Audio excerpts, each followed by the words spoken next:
5 Live.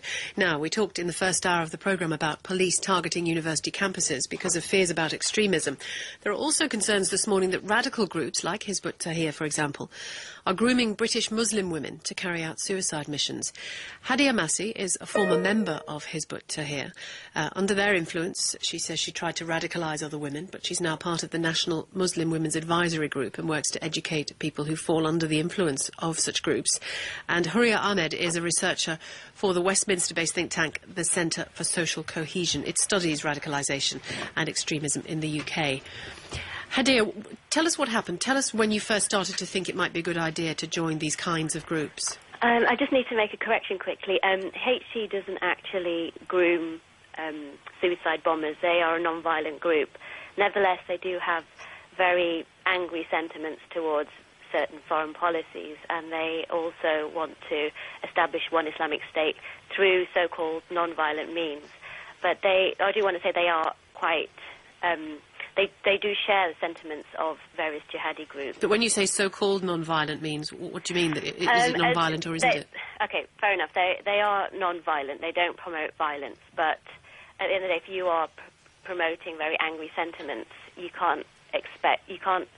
not a surprise if people do become very angered and go to more extreme jihadi groups. But they are quite adamant they're not. Okay. They don't promote violence. Tell us how you got involved.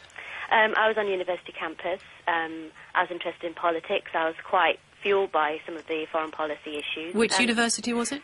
This was in Brunel University.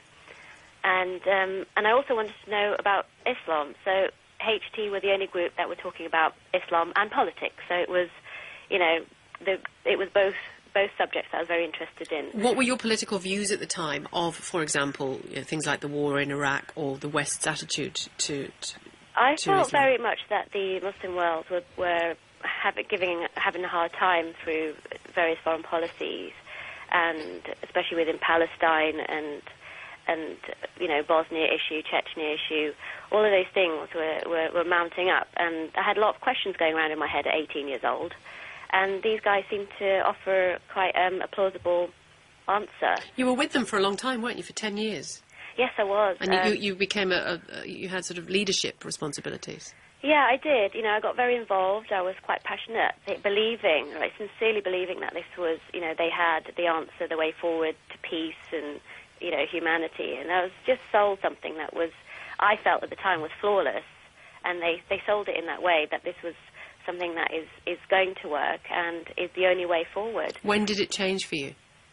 I'd say about 3 years ago, when I realised just how full of flaws it was, in fact. The Islamic text that they distorted wasn't fair, and you have to bear in mind that at the age of 18 I had no understanding of Islam prior to that, any other understanding of Islam, so I couldn't counter any of the arguments. Really. Come on, it's really interesting what you say about the texts which they distort. Which ones are you talking about? Well, they talk about that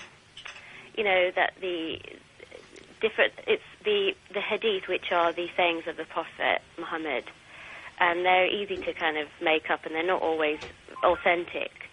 So, like the certain ones, how the people need to have leadership, and the imam, which is the leader, should be the shepherd for the rest of the ummah, which is the Muslim world. It's quite a broad kind of text, but they will distort it or try and make it fit into what they're saying.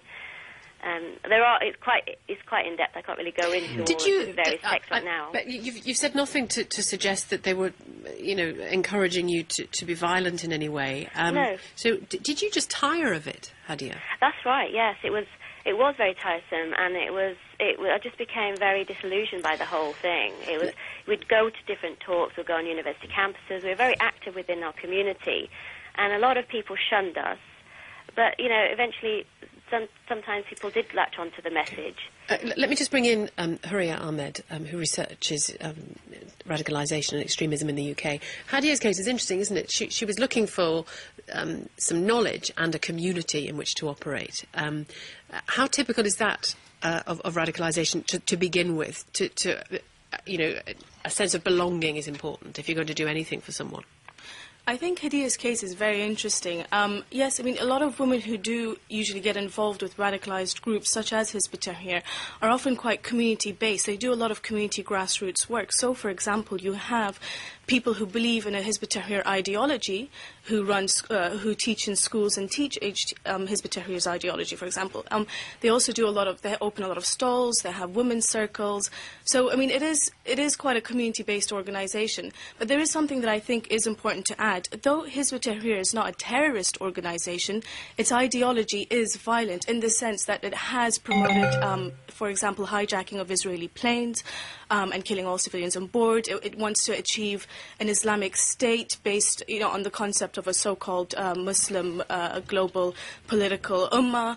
And they want to do that through military coups. Once they achieve that state, that's when they will use violence to expand and spread. And that's where their ideology is dangerous. And how real do you think these fears are that groups like, if not Hizb ut-Tahrir, then like Hizb ut-Tahrir, are grooming British Muslim women to ultimately carry out suicide missions? Well, look, the thing is, with radicalised groups like Hizb ut-Tahrir, though they may, as I said, though they're not a terrorist organisation, they don't necessarily groom individuals to become suicide bombers like Al-Qaeda would, for example. Explicitly, Al-Qaeda would. Explicitly, yeah. Exactly. However, for example, people who are disillusioned with Hizb ut-Tahrir's at the moment non-violent policies or tactics will move on to more kind of extreme violent groups like Al-Qaeda. For example, Al-Qaeda's Ayman al-Zawahiri, Al-Qaeda's second in command, his wife issued a pamphlet to Muslim women worldwide telling them that it's their obligation to participate in jihad. We have seen women suicide bombers in Iraq, in Chechnya, Palestinian jihadist groups against Israel, even in Pakistan and Afghanistan. They provide the young with a narrative of the world, don't they? Which are very much like Marxism in the 60s and 70s in the universities. This is the way of explaining the world. This is how it is. Definitely, I think they do target young people in general and impressionable youths who are maybe searching for more answers of religion or whatever, and they are usually giving them a politicized interpretation of Islam, and that's how they slowly get radicalized and radicalized and radicalized, and that's the problem, and that's the issue that needs to be looked at. Well, thank you for talking to us this morning.